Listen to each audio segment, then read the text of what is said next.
due for the last couple of days. Like she's due. So I've been, just been trying to be looking after the family. My eldest daughter's going through O levels right now, so trying to make sure that she's studied up. She had statistics exam yesterday. So she's going through O levels. Sadly, my daughter's very intelligent, but she panics. So, we've been trying to make sure, luckily my wife is a mathematician, so it always helps to have, when we're studying together. I was brushing up on my O levels. I was brushing up on my O levels. I realized that I learned things a long time ago. And I'd forgotten these things. You see, when I was teaching my daughter statistics, I didn't know. So I'd asked the wifey to step in and help us study statistics, because I wanted to get back to my, my brain. I got all A's. And I realized that I had forgotten all of the main concepts that were taught in statistics. I'd forgotten all of them. Now, the thing is, this reminded me of something that happened yesterday. The reason why I'm talking to you guys is this. I had forgotten how bad 2008 was. And it's because time is a great healer, and people forget. And people forget because we are hopeful.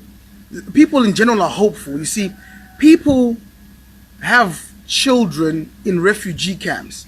Why? Because people are hopeful. People have weddings in concentration camps because people are hopeful.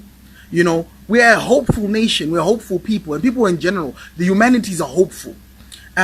So what I wanted to explain to you guys is that we are now in a situation where we are literally, fundamentally, in exactly the same place we were when Gideon Gono was in charge. I repeat, we are fundamentally in exactly the same position when Gideon Gono was in charge.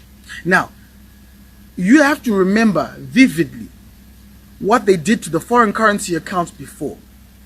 I need you guys to think back. 2008, what did they do to the foreign currency accounts? Okay? Now, the foreign currency accounts were immediately garnished, and the money was taken away, right?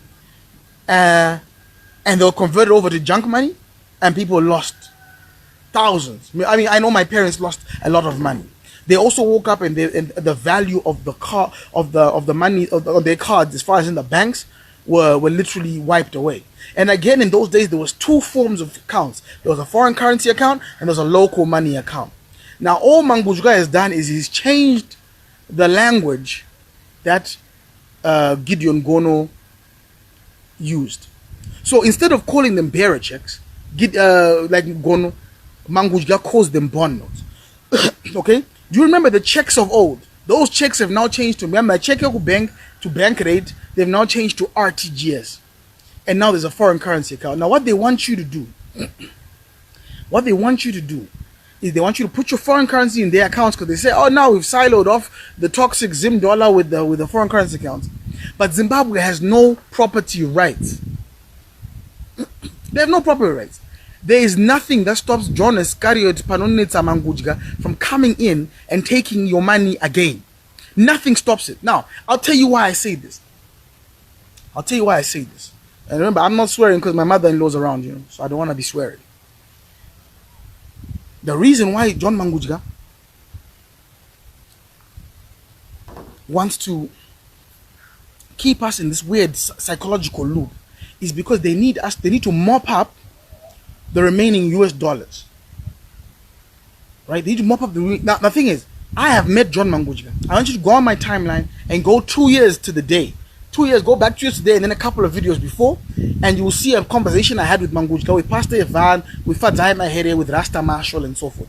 We went to see him. His actual name is Panonets. We went to see him, and he said to us these words. He said, if the bond note is seen by the public, if you could see the bond note in the public, you can come and tell me to resign, because the bond note is going to be 5% of money supply, number one, and it's what you call a import incentive. That's what he said to me. That's John Mangudya. He said that to me. He said that to Pastor Ivan. He said that to Fadzai Mahere. He said that to Promise Mukwananzi. He said that to Linda Masarira. He said to everyone who was there at that particular time. He promised that we would not see the bond note. And we said, you are lying. We told him he was lying. Immediately, as the bond was released, we started seeing them in the public. So we ask, Konaya Komana, Makataura, this is an important sentence. Why am I now having to be dispersed bond notes? Right? It was a loot. They were looting money. So John Mangudya has lied before. There is no reason for you and I to believe what John Mangudya said yesterday is true. There is no reason. He has not proved to be a man of his word. He hasn't resigned. He has not gone by any of the statements that he personally put out. Without us, we didn't force him to say what he said. He invited us into the RBZ and he said it and we videoed it. And those videos are live right now. You can see. Go on Marshall's page. Go on Fadzai's page. Everyone can see those videos that everything that came out of that man's mouth was bullshit. Everything was a lie. There's nothing that he said yesterday that can be taken as truthful or factual. People have lost confidence in this system. And right now I'm trying to separate the politics from the economics, so that I don't polarize even you guys who are watching this. Because I can see right now I've got MDC supporters, I have ZANU-PF supporters, I have Build Zimbabwe supporters. Right? I'm trying my best to make sure that I don't politicize this issue and say it's an ED problem, it's a ZANU problem, whatever. But I have to be factual. The problems we have right now are political and hence affecting the economy. And the economy right now is saying, okay, that we do not trust the people in charge of the Reserve Bank. We do not trust the people who are in charge of the Reserve Bank. Okay? We do not trust the people who are in charge of the Reserve Bank. I'm really sorry about the volume if you can't hear. I'm trying my best. It's actually a pretty good phone. I don't know why the hell it's being so terrible. But anyway, we don't trust. So, by them splitting the accounts, they want you to start letting your relatives send money into your bank accounts, silo it off. It's going to be all good. But let me explain to you, ladies and gentlemen, how this works. See, I read this story, and this is it's the best way to explain this situation to a layman. Once upon a time, a farmer woke up and decided to start buying monkeys from the local population. So he said to the population, go get me monkeys. Oh, I'm so sorry. I'm so sorry. People call me when I'm on live. A farmer said he wanted to buy monkeys. So what the farmer did is he went out to the local population and said, I will buy monkeys from you for $20. And the people ran out and they got monkeys and they bought them to the farmer. And the farmer gave these people $20 each for these monkeys. Okay? Now I want you to stick with me. Stick with me here. The farmer waited until the monkeys were no longer in supply. And then he upped the price of the monkeys and said, guys, I will now pay you $50 for these monkeys. So what happens is that the people ran around further afield to get more monkeys. And they bought them to the farmer, and the farmer came and gave them $50 for the monkeys. Until the monkeys were all finished in the broader regions, the farmer then said, guys, I will now give you $100 for a monkey. Now, the monkeys are much harder to find. Okay? The farmer then leaves. And whilst he's left, one of his workers goes to the population and says, guys, the farmer's gone. If you come to the farm now, I will sell you back these monkeys at $80. You buy the monkeys, and then when the farmer comes back, you come back and you sell them back to us, and we'll give you $100. So you make a profit. So people ran around to get money, came to the farmer to buy these monkeys back for $80 that they sold for $20, and waited for the farmer to come back so they could now sell the monkeys back to the farmer. But by this time now, they bought the monkeys, and the farmer and his workers never were seen again. This is exactly the same analogy that's happening with the Zimbabwean bond note situation. We will keep giving them our forex, and they'll keep giving us chalk change for these monkeys, and the rate will keep running. And now we're the people left with these huge amounts of RTGS money which can't do jack shit. It's a real problem. It's a real problem. It's a real problem. They'll never change. And I'm hoping that the people who are saying they're the people's president, Nelson Chamisa, the people who are saying that they won the elections with 2.6 million people, I want to see what they do now when the second biggest robbery is about to happen. I want to see what they do now. Because when we said Munwesem Road as social movements, they told us to fuck off. So I really want them to show some leadership now. I'm encouraging them to show some leadership and stop the second biggest robbery of the population that's ever happened. Because this is happening for the second time. We really, really need strong leadership in this day and age. I'm telling you, ladies and gentlemen, because if we don't do anything about this, we're going to wake up, and for the second time, not only have they robbed our grandparents, our parents, they're going to have robbed us for the second time. And that's our fault. Fool me once, shame on you. Fool me twice, shame on me. Okay. Who wants to join the conversation? Please, I'd like to add a couple of people, if you don't mind, so we can talk this out. Anyone want to join the conversation? Okay, so it looks like my phone is not allowing anybody to join. But anyway, cool. So I just thought I'll let you guys give you a quick update on what's happening on the ground in Zimbabwe. We've lost confidence in the system. We've lost confidence in the money. We've lost confidence in the people in charge. And we really don't trust them anymore. And I think we now need some leadership. We now need to show the way and say, look, as a generation, we don't want to be robbed again. And I hate being on lives. I hate complaining. I hate being a person who's always got negative things to say. I hate it. Which is why when I don't have anything to say, I don't come and say anything. But when you see me coming on live, guys, it's really important that we know that it's really important. When I speak, it has to be important from now on. I can't just come here and talk shit. We have to be succinct. We have to be clear. And what is our plan as a generation? Are we allowing ourselves to be robbed for the second time? Because we do not trust these people. Now, if they want us to gain some trust in the situation, fire John Mangudya today. Fire John Mangudya, the whole board of the RBZ. If you fire them and then put in a new breed of people, put in Kosana Moyo and the RBZ, and put in a couple of young people in the RBZ, some Nayu Chanakiras. Put those guys in and give us some confidence that you want to change the system. But until you've done that, you've just given us the same bloody liar that told us that we would never see bond notes.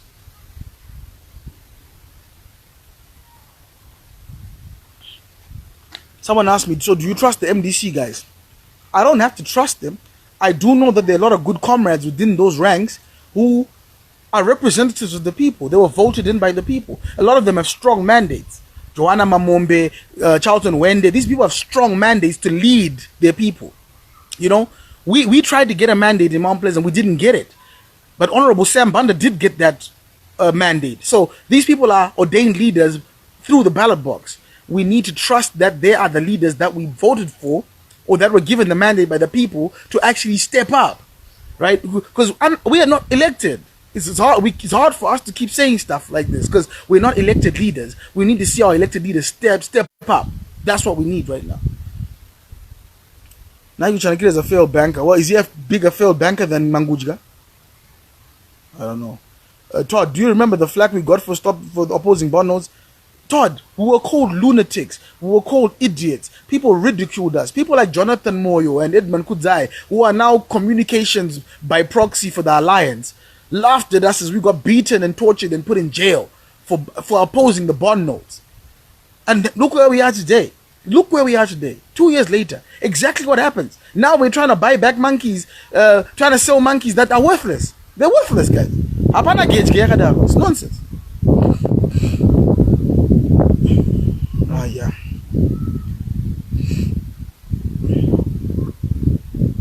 Yeah, we need strong opposition. Okay, anyone else? Because I would love to add people to this, but I promise you it will go wrong. Let me try and add someone. Who wants me to add them, please?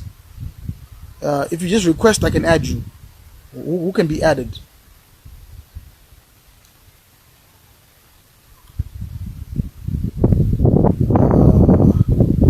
Todd Mfodimbo, please unblock Patience Lovo. She said she's sorry.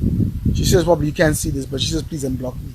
Okay, guys, thank you very much. It's been a good day. No one seems to want to contribute. Oh, my brother Carl. Let me add him.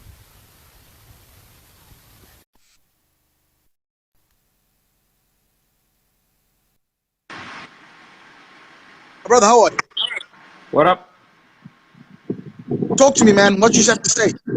Todd, please unblock. So I just want to understand.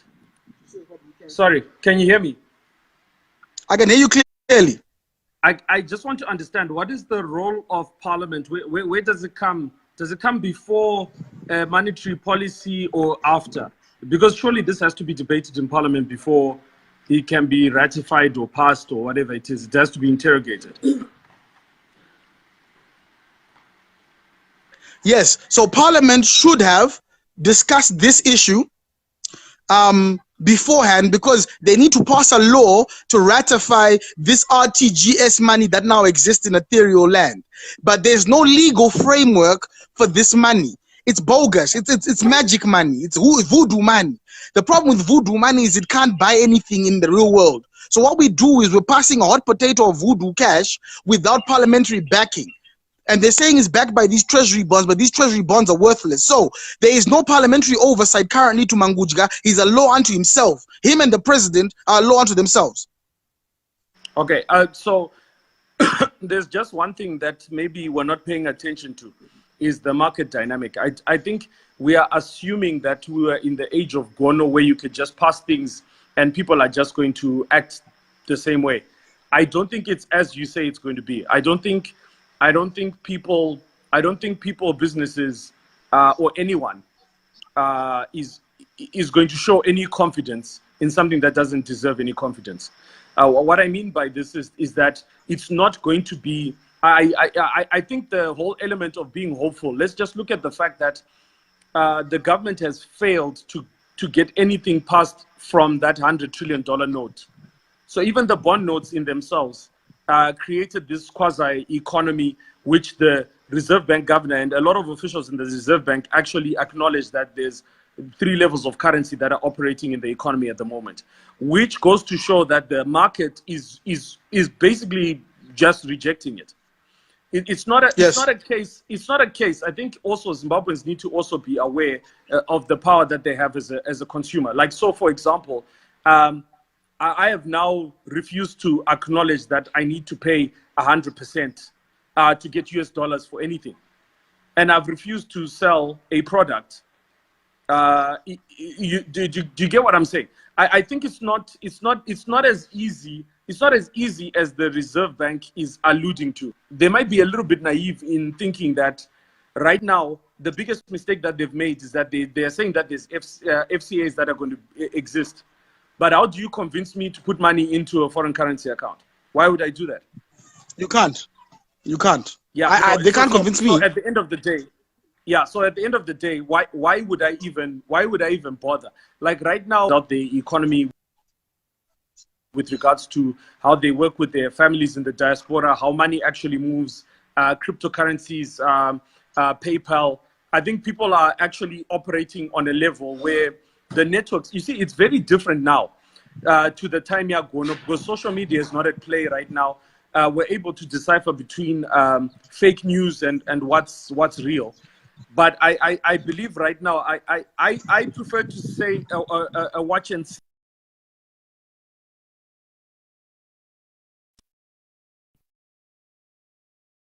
We haven't been in that place in a long time as Zimbabwe. No, the problem is that you have to read the full fiscal and monetary policy by the minister and by the governor. And the problem is the things they're putting in place. For example, they have the power to legislate and make things laws, even if we don't like it. For example, if Todd sends me money, US dollars, by Western Union, they now have the power to funnel that money and say it now has to go into a bank account. Now, and this is some of the hidden language within the statement I was reading, because I had to do a video for one of the papers, and I had to read through the entire thing. And the hidden messages amongst all these things is that they are now finding, for example, your customers now at Zambezi House coming from Europe now have to, by law, pay you in US dollars, okay?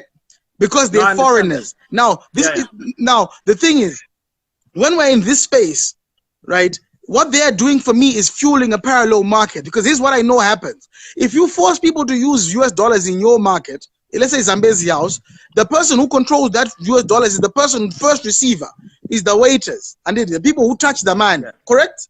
Yeah. Now, what will make the waiters, in your absence, not take that money and then replace it with bond notes of less value? Because there's nothing that stops them, because by creating parallel structures, what you're calling is you're creating parallel systems. And No, the no. only reason, if you give us a bank rate, a cash rate, and a cash RTGS rate, what you're doing is you're giving us 2008 all over again. And that's when ZANU-PF made its most money. This is a slight, clever way of taking more cash out the system. But Kuda, yes, where, so let me just explain where the big problem is here. Because right now the government is having to grapple with a number of things, right? They're having to grapple with the fact here, Kutisho, like right now, soldiers were sent on the streets, and now there's a commission that had to be painted right now. Zimbabwe cannot afford to have another travel advisory scenario on its hands. Did you understand what I'm saying? Yes, the statement has been put out, but I'm talking about the execution in itself. The execution in itself puts them in a quandary at the moment, because the clients who are coming internationally right now, and the trend is that unless they've actually booked through agents internationally, when they come to Zimbabwe, they've been advised to use their cards. So now if you're asking them to actually use cash at certain establishments, you're already putting the tour operators and whatever it is in a different scenario altogether. Now, wanting to engage with the industry, Zimbabwe is no longer in that position where we can just willy-nilly just say whatever it is that we want, because we're subject again now to the international community and the things that we're wanting to do. So again, talking about being hopeful, let's not forget, Kutizo, the elections that to play out in courts, they had to play out on television. There's a lot of things that had to happen in this particular election that we never saw coming. We thought the elections were going to be a foregone conclusion, like it was going to be disputed, then everything is going to be brushed under the rug, whatever it is. But it had to play out internationally, they had to play out on television. There's a lot of pressure right now on this government. So the issue that's there is that the Reserve Bank governor is definitely under pressure at the moment. Zimra board has already been dissolved, right? There's no telling what the next set of signs is going to be.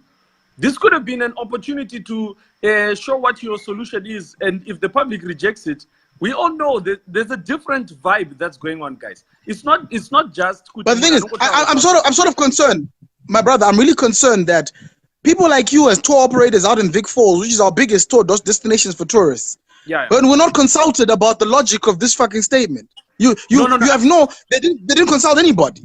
They make these top down rules, guy.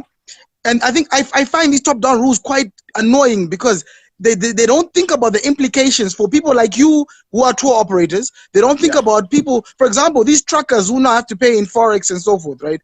How do you police that? How do you stop me from buying an RTGS and then taking drums to my house and then selling it to truckers in local currency? See, by setting up parallel structures, you're setting up parallel corruption. That's what I'm trying to explain. The way Zimbabweans behave is that we don't reject problems like this. We capitalize. That's why we have money change on the street. I'm saying, Kuda, I believe it's going to be very different. We're now in an age of accountability. So, for example, there's certain departments that are given the leeway, policies, but it's not to say that they can be implemented. I think right now, let's just go back and see the trend of how things are happening in Zimbabwe. Someone might say something, but then they'll turn around within 48 hours of a rejection. It's the same way that 100 trillion note, so it's the same way that the customers, whether it's going to be tour operators, because we sat in a tourism convention, we had RBZ officials there, right? And I think RBZ we're talking about the fact that as Zimbabwe, we need to live within our means, and we need to, I think there were a number of things that they were talking about, the fundamentals, and they were saying Zimbabweans right now are looking at things like the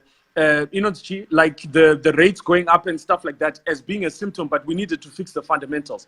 But it then becomes very surprising that this whole building of economists at a high level would then come up with measures on this level. However, what I think I'm hopeful about as a Zimbabwean is that right now these debates, these discussions are very, very important, because this kind of dialogue is what causes a lot of the retractions and the pullbacks and the turnarounds in terms of policy. I do not believe that Mangudya is a blank check and can come out and just say what he wants, because I don't think this is the Zimbabwe that he thinks he's running as an economy. So he can put out these measures, but I believe there's going to be a lot of pushback. There's going to be a lot of pushback, and I do see a resignation. I hope so, my brother. But Thank I do see a resignation. I see a resignation because I see a lot of, even from the tone of it, it sounds very compromised and very unsure. It's not a very clear direction of where it is that we're going. It's not very clear. It's just last kicks of a dying horse, I would say. And I think a lot of this discourse and discussion that's being had does actually matter in making sure that the Zimbabwe that we actually need actually comes about. No one can just come out and just say what they want anymore, Kuda. It's not. I know you're talking about the second robbery, but I think it's the third robbery. But anyway, that's another issue. The point, Iripanapa, is that we have to look at the fact here, Kuti, the Zimbabweans have been given a lot more power than they perceive they have. And I think it's very important, outside of emotion, for us to discuss the economics of solutions rather than just pointing out Kuti, Jatara na Mangudya. I'm ready to hear a solution. Did you understand what I'm saying? I'm really ready to hear a solution. Okay, so I have a solution. The thing is, just so that I let you sort of into some. If you watch Mthulisi Ncube before he was made Minister of Finance, right? Yeah. He told us the solution.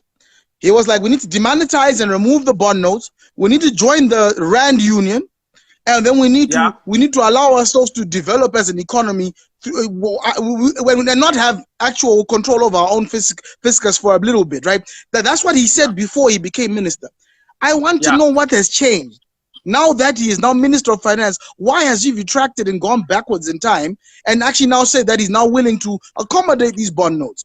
Why is a man that smart trying to accommodate parallel structures? No, I'm very confused. In my opinion, let me tell you what I think in my opinion, right? In my opinion, I think per sector, we need to own our own reserves. So for example, the tourism sector the Reserve Bank must outsource a reserve per sector. Like for example, the tourism sector is bringing in its foreign currency. It must have its own bank. It must guarantee the players their money back when they put out their money. Do you understand what I'm saying? Mining, the same thing. Agriculture, the same thing, right? The Reserve Bank needs to, because the problem is, by relatives, they would give you money and then mama would take the money. And mama would scarf, whatever it is, because she thinks she's doing it for the better good of the child. And he can't get his money out.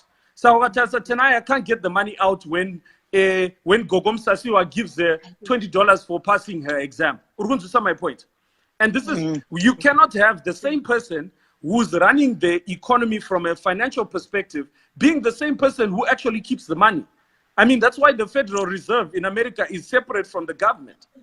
It has to be a separate arm of government. But the issue at the end of the day is that is common sense good for politics? I don't think so. So I'm saying, Kuti, all of these economists, and you speak to a lot of the economists who Reserve Bank, and I know people are just getting very, I don't know, emotional right now. Carl is actually like defending whatever it is. I'm not defending jack shit. Don't worry about those people. Don't worry about those people. They exist. Yeah. So all I'm saying is that even you sitting at home, even your son even said it. House to remove First Street, 200 million. We know that 200 million that's backing the bond note is no longer 200 million. How much have they printed so far? So the thing that we have to look at is what makes a person like our finance minister say a solution 1 minute,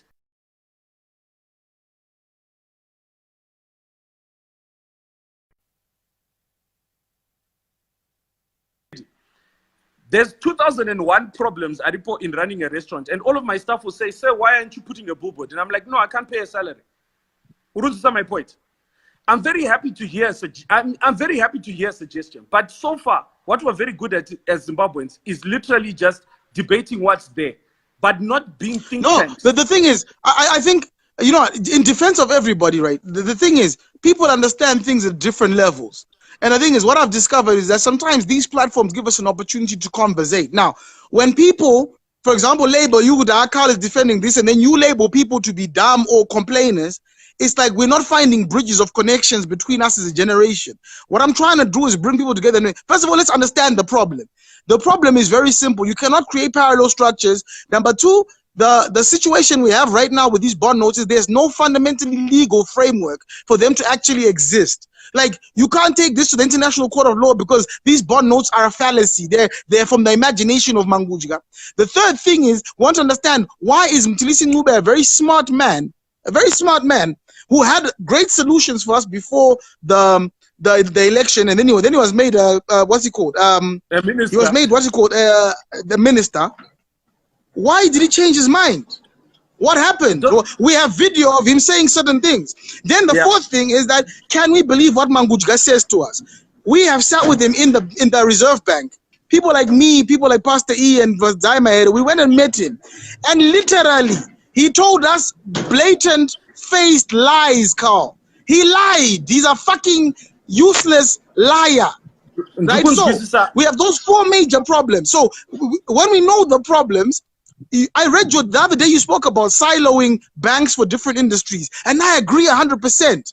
Because if we are saying that we're not eating what we kill, if a civil servant wants to earn, US dollars, they must export enough to earn US dollars. If the tourism industry is bringing in US dollars, they must be able to benefit from the development and the money that comes in. Because right now, as Zimbabweans, you're right. There is a lot of expecting to earn US dollars. You can't expect, it doesn't make sense. But the problems are being brought forward, my brother, because of these paralyzed systems. Either we are going for the US dollar and we agree with Artisisina and not try and print papers of leaves and tissue paper and say this is worth KHK. So that's why I'm a bit annoyed with them, because I can never put up my prices as a creative, as a marketing consultant. I can never put up my prices.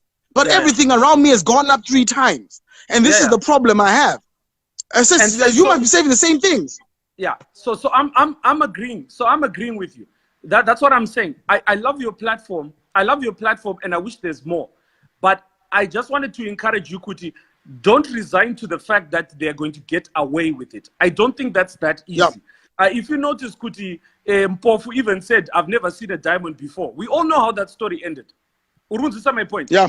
Right now, the checks and balances are they are much greater. Things cannot be left to lie. Like, for example, even Ncube Wachoka, we all know that he retracted his statement, and now we must interrogate why. Urunzi, he's not now a finance minister who can just walk around with a briefcase and just give us like a monetary policy without explaining why he changed his mind. The international community is also asking a lot of questions. We as the tourism industry were also asking a lot of questions, right? We interrogated the issue and said, Kutijo, like right now, how do you expect an airline to come into the country with parallel structures like that? When, for example, Munu ano swiper into your account, does it go into your FCA account? Do you understand what I'm saying? Does the money go into your FCA understand. Account? It's mad. Ticket locally? And how is that money going to be remitted back to the airline? And now the airlines are already saying, Kuti, there's a lot of money that's outstanding that hasn't been paid back, and Reserve Bank has to address this particular issue. So it's not as simple as people are thinking, Kuti Mangudya, ataura zvakati zvichaitika. Are you getting what I'm saying? Yeah. Because we're not in that. I understand. I agree. Yeah. But basically what you're saying is that we don't have to stand for it. As a market, as a population, we don't have to stand for it. Not even. We must interrogate everything. And this is the thing that I was getting flack a lot about during the elections. Why am I calling out even the MDC on his policies? Because you can't tell a person without actually telling me how you want to do it. It must be measured. Yeah. And people must not even think just because ZANU-PF has won, therefore its supporters as well must not also interrogate. Because we have to perfect our country, we have to fix it. It's not going to be fixed by 30 men in suits. That's not how it's going to happen. There'll be same problems with ZBC and stuff like that. Kuti, are these the right people? When you're out color, you come back to my senses. I already have my senses. I don't understand why people don't understand Kuti, using your brain. Using your brain is an important part of life. You must interrogate everything. You don't just blindly follow. The same way I agree with you, my brother. Yeah, Mangudya must not be let. Just because Bunaneka voter are in power, they must be led to just do whatever it is that they want. No. They work for us. Sagaisusu, we must ask those questions. It's important as a generation to not be sidetracked by saying, pick a side rakati, ne side rakati. Because I think that's where we actually get it wrong. And so right now, when Mangudya is actually, monetary policy, but they didn't even read it. Yeah. They didn't even read it. And they didn't even research. The issue is someone wrote something on WhatsApp and then they're like, oh, okay, foreign truck drivers must come. Guys, it's not that simple. There are many routes other than going through Zimbabwe. And if you calculate the base cost of a truck driver coming into the country, they would rather circumvent Zimbabwe and drive a longer route than have to pay in foreign currency in Zimbabwe. They would rather do that, especially for a country where apana kana fuel yacho in the first place. Guys, it's not that simple. It's not even as simple as what they are saying. I agree. My brother, thank you so much, man. Solutions. God bless you, man. Iribo. Thanks. Good luck on the baby. Thank you, man. It's any day, man. Any day. Iribo. Any day, baby. Any day. Cool. Yeah. I had a couple of people.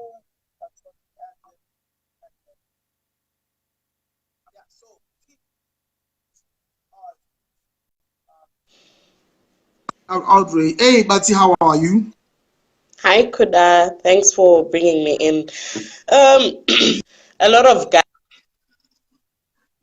guys are just crying. The government is wrong. They've fucked us up. Of course, for me, sorry for the word. For me, I'm actually thinking these FCA accounts that are new. What does it mean to our local accounts that are full of burnt money? You know, Tangachungo Binat Shizad's a Marim account.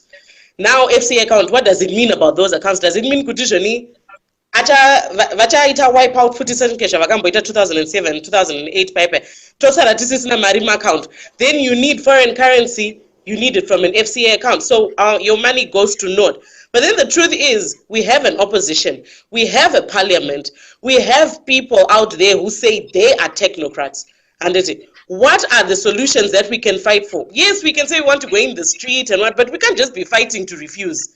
We need to fight with solutions. Could it take this offer that we're giving you? Because honestly, this whole thing of just complaining, and I'm not saying they are correct and Mangudya and everything. No, they are very wrong and we feel pained. Everybody's going to get hurt with this. But Sakatodi, I'm not an economist, but what I know is I think they are trying. I think they tried to do something. Okay. So the thing, but my sister, the thing is that the reason why I can say you pretty confidently that they are not trying is because they are implementing identical policies to Gideon Gono, and they have been proved not to work. They haven't worked in Venezuela. They haven't worked in Yugoslavia. They don't work. Now, the only thing Mangudya is doing, when he started this guy, he was only printing electronic money. I but my teacher name RTGS. In other words, putting a figure in a computer and then paying people. And these people used to go to ATMs and then withdraw this money. Then they use that money to buy other money. It's a big problem. Now, he then added on top of his ability to send money by electronically, he now added the ability to print more money. Now, the only reason why him and Gono are different is that he printed $2 and $5 notes only. Those $2 and $5 notes, if he had printed more money, he would have spent more money. But the thing is, he only managed to print $2 and $5 notes. But he's print loads of them. He's print millions. He's print millions and millions and millions of $2 and $5 notes.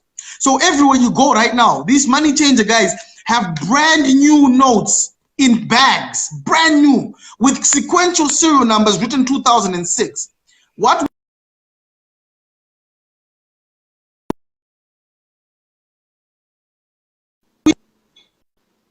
Okay, yes, good. I think something's wrong with the network. Okay. People phone me. Can I say something? To know that, go ahead, Basi. Okay, so there's Mtulisi Ngube who we believed in and we clapped hands because he's come on board and he's going to implement these big ideas. And you're asking what changed. What changed is that he went into the real world. He realized because I am sure he came in with a book full of all those things he was talking about. And he said, I'm going to do this. It's not as easy. The country is not producing. You're not even making money. If anything, you're just a spending economy. Saka, yes. What he did is just the nearest quick fix thing that he could find to do. Can we blame him for that? Can we call him stupid? No.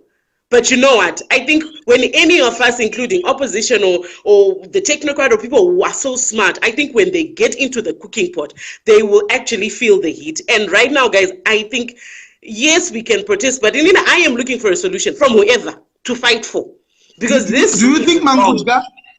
But I want to think Mangudya is the right person? No, I'll forgive Mtulisi Ngube. No, I'm for that. And this he's off. But you know what? Yeah. I want something to fight for. I want some economist from wherever to just say, this is what I'm proposing, guys. Can you fight for this to go through? The government right now has no choice but to listen to us. But they need a solution. Zimbabwe is tough. It's hard. Things are hard for everyone, even the government. As corrupt as they are, but trust me, they also want to succeed because they want to keep in power. Saka, you know what? Let's get those technocrats to bring something. Let's create a think tank as citizens, offer solutions. Then we fight for those solutions because we cannot fight to say no. Saka, so you know what? Some of us, yes, we want to participate in the economy with our foreign currency and everything. But Kanajada is so it's like when you look from outside, you actually realize guys, it's not easy, not even for Mtulisi Wacho. It's not easy. Thanks, Kuda. Yeah. Thank you very much, Sis. So, you know.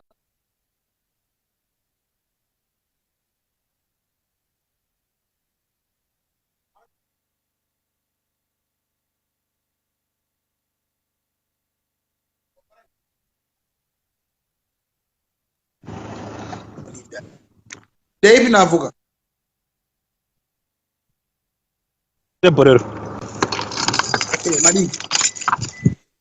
Yeah, good. Sorry, I can't hear you properly, but anyway, I'll try my best. Thank you very much for your program. I very much appreciate it. And Kuda, it's very emotional. I'll try not to be emotional, especially when it comes to this issue. You have said quite a lot of sense. And I'm not an economist, I'm not an accountant, I don't understand financial terminology, but you've put things into simplicity that I started to understand even very basic. I'm an engineer by profession, and I don't understand the finance. But from what you've said, I understand the Kutuzoni. My RTGS, we are back again to 2008, where we had my millionaires, my paper, my bear check. Yes, we are like in the barrier. We are in that era again where we've got my barrier check. They mean nothing. I personally would think maybe in reality, a million bond notes in reality is not as worth as Mbudzi Yangu Kumusha. In reality, Mbudzi Yangu Kumusha maybe it's actually worth more. No wonder why the guys who are in gold, gold in minerals, tantalite, makorokosa, gold. When they go to they can get actually a hard US dollars kind of RBZ. It's purely because they know the value of the gold. There is true value in gold rather than in anything else, and that's why they actually get my US dollars. Anything else is not worth as compared to the US dollar. Now, I personally think it's a generational issue. We have got a problem that we have at hand that has been created by, obviously, I would say the current government, if I would say, or probably the previous government, if you want to say. I think it's exactly the very same thing. And the problem it's the same. It's the same, Alicia. Thank you. I think now what we have, I would say in India, I think we are of the same age. And the problem we have is we are trusting, we are putting our future in the hands of people that cannot be trusted. This government have proved again and again that it cannot be trusted. The only thing we can do is to bend down and let them have a party with us. The other option we have is to stand up and fight for our future, because these guys, they don't give it, they don't care. Their children's future is already secured in other countries, and our children's future Yeah. is not even secured whatsoever. So the question is, how do we fix the problem we have? It's not only the problem of RTGS. There's lots of things at the background that we are not taking into consideration. It's going to take us years and years to get this thing this situation rectified. And I personally think the only thing we can do as Zimbabweans is to stand up and start fighting for our rights, stand up and fighting for our future.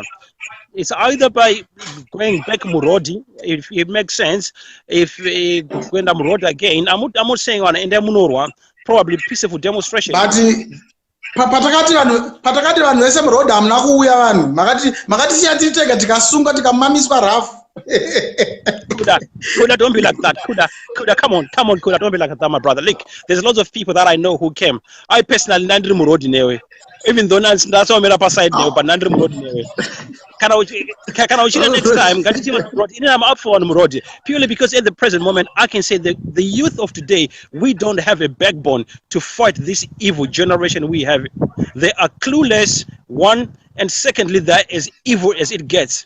And now it's just purely because we are threatened by the military, we are threatened by the police, and we are cowards. Like me and you, and I wouldn't say you are a coward, but however, our generation at the moment, we are absolutely cowards. We are not able to. But Mao veterans, think about it. Mao veterans, they stood against the evil of that time, and they managed to fight it. And Yes. why are we not doing exactly the same? So, veterans, soldier, and all that. All this problem we have, Corella, Yasara Pasi, we are not talking about Corella anymore. Our focus has been shifted to RTGS, Nenyayema, US dollars. Just a few months ago, we were talking about Gukura Hundi. We were talking about the 1st of August. We were talking about lots of things that happened. So each and every month that's passing by, we've got issues coming over, and we totally forgot about it because something else new is coming again. So the only thing we can do is we've got loads of things we need to catch up. Let's stand up as Zimbabwean youth, fight for our rights, and fight this government. That's the only thing we can do. My brother, thank you very much for your call, man. Hit me up with the inbox. Let's stay connected, right? Yeah. All right, cool. Thank you very much, brother. God bless, man. All right. Booker, yes, some good points. Thank you very much for joining. We've been doing a lot of craft in the situation. We've been doing a bunch of stuff with the guys from Headcliff, the people who the squatters from Headcliff. We've been doing a bunch of stuff in Epworth. We've been doing a bunch of stuff with sanitary pads as well. So you don't see me a lot on live these days because I'm trying to avoid making poverty porn. But I assure you that a lot of people who contributed money, that through the different agencies, through the cholera packs that were being done by Pastor E, through the water bowsers that were being sent. There's a lot of things that have been that have been happening in the background.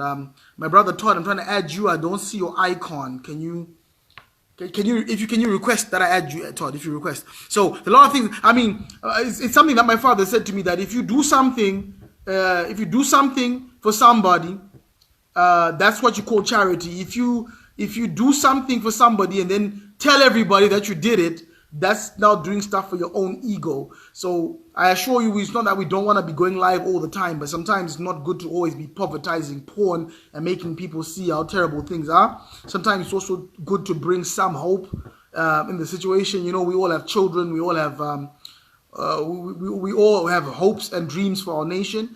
We all want to engage, even with this current government that a lot of people say is illegitimate. We have an option to just either fight them or engage when we can.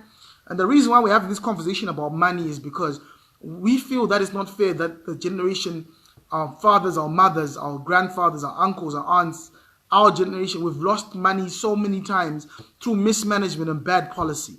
And I think it's up to us to continue to keep screaming and advocating for better governance and better policies by these government officials. People like John Iscariot Mangudya need to fix up. We're very, very tired of them messing around.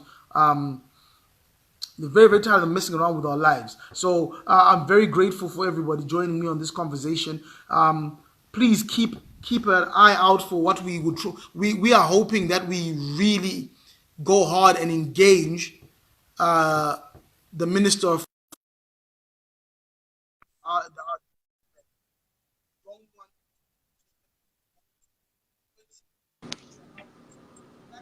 this time we really want them to slip through the cracks. Sister Marcy, how are you? Ndephi Kuda? And Pila, Good. Mine is a question, because yes. like previous callers, I have no clue when it comes to economy. I can't even add. I failed maths first time. I had to resit it, so I'm not going to pretend that I understand. But what I understand are simple problem-solving things. So my first question to you is, what is our real state of the economy? What is real? Chokwadi Deripi. What is the real state of our economy? Because I feel like we are plowing in solutions for phantom economies. So we have the real state of the economy that is not being discussed. Then we have this phantom economy that people are scrambling around finding solutions to a phantom economy. So we know we have these great investors. We have not discussed, Kuti, what is it that we have promised to secure their capital by? So hence this scramble for securing the forex that will protect these investors. We know we have a lot of them. How much of them have we got? How much do we owe anybody? What did we promise them? What is the state of our affairs? Before we can even say we are fixing what are we fixing? Let's be told the truth.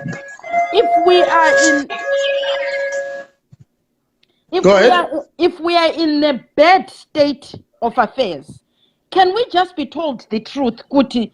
This is where we are at, and these are the real problems. There's nothing we can do about it. That would be the state of our economy. And then we can bury ourselves in either understanding why the government is doing what it's doing, or we can invest in actually saying, how can we fix this real thing? But I think we are fixing something that is phantom. Hapana munu that knows the real state of the Zimbabwean economy. Okay, so here's what I'm going to do, Marcy, because I think these are important questions you've asked, and I also realize that I don't have the answers. But I do know a guy, my brother Vincent Musewe. He's an economist in Zim. He ended up working with people like Monica Mtrangwa and stuff. So he actually he was very strong opposition. Now he's now engaged and he's working with the government.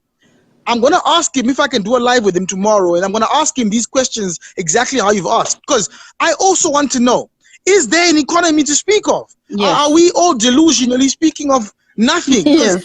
Personally speaking, I know that I'm working very hard and I'm getting paid in fake RTGS money, but I don't know where that money is coming from, even if it's valuable. I mean, maybe it's time that we all stop playing with computers and actually go into the Munda and farm, so that we actually produce something that has got actual value. Or maybe we should all start mining. You know, maybe we need more. Maybe we need a proper hard conversation with ourselves. Yes. You know, maybe we shouldn't be models and superstars. Maybe we should try and be farmers and miners and workers. Because you know, maybe we need to make more shoes, goddammit, or raise more cattle. Because I think what worries me is that maybe we are looking for the European Joburg lifestyle and yet producing fuck all to justify that money.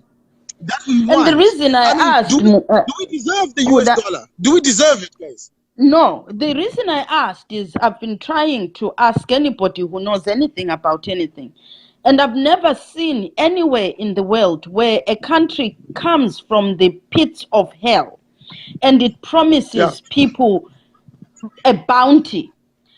Every time a country has come from the bottom, it tells its people that austerity measures must be had. Yet Zimbabwe is plowing forward with this idea of plenty that is coming. Maybe we need a government that tells us the truth, that we need to tighten belts, we need to go into a building mode where we all must understand that for a little while, we might have to go without certain things for us to fix the truth of our economy. But I feel I like agree. Zimbabweans have come from the pits of hell, and all of a sudden, from nothingness, they want a bounty. We haven't built anything for us to be deserving of money. What have we done? So maybe we need the government to engage us and say, listen, we have zero. On top of zero, we are on minus because we owe people. And these people want their stuff. And we have to pay them because we are getting into deep trouble. So as a country, even in the UK, people had Russian books. In Zimbabwe, I remember ages ago, Tatinama Russian books, where all of us had to invest in knowing how much we can use from our reserves, how much a person should be able, expenditure. We need to get back to that point where we are told as a nation what we must cut down, what our expectations should be, and what we are working to build. I think we are living in a phantom world. We are in a worse state than what we think we are in. Hence, we cannot fix the problems. You can't fix a phantom problem with real solutions. You are only fixing the phantom. The real problem remains unfixed. So let's get to the truth. What is our state of the economy? What is wrong? What you said is very profound. Very, very, very profound what you've said. Do we need CB mayonnaise? Do we need to wipe our asses with imported tissue paper? Do we need to buy imported deodorants? Or should we start saying, guys, let's just stop the imports for now? Because do you know we're spending $30 million on DSTV? $30 million a month on DSTV. Do we need to pay DSTV? Can we say, look, let's watch some pirated internet downloads for now, whilst we fix the economy and save that 30 million. We need real figures. So, Marcy, you've challenged me, and I think you've challenged everyone who's listening. That guys, we are using hard currency to sell tomatoes. What are we producing to deserve that hard currency? And I think as the Tea Party, here's our mission. We need to get to the bottom of this. What is this economy worth? What pain do we have to go through? Because I am willing to go through the pain myself so that I'm not delusional. What pain do I have to go through and for how long? Even if they say it's a 10-year pain process, I'm willing to go through it, right? And if it means that I don't have to get my nice MacBook Pros and stuff for now, that's fine. What pain do I have to go through, and what's the plan for when that pain is over for us to say that we have now built this middle income economy that they've been promising us? So you have challenged me, and I'm challenging everybody else also, that can we look at the way that we are moving?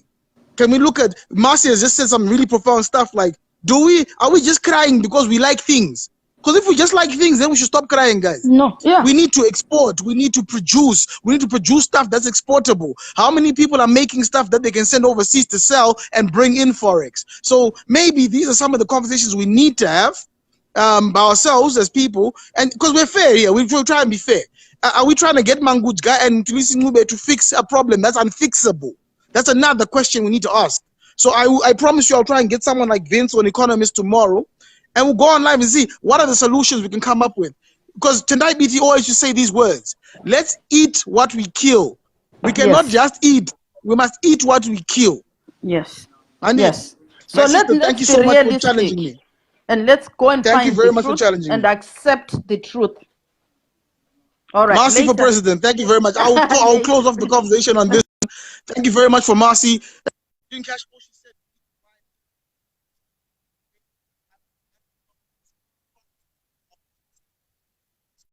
Of economics, so we can talk this through and see, are we just Zimbabwe and how can we fix these problems, starting with us, and then maybe insisting on our government for better leadership.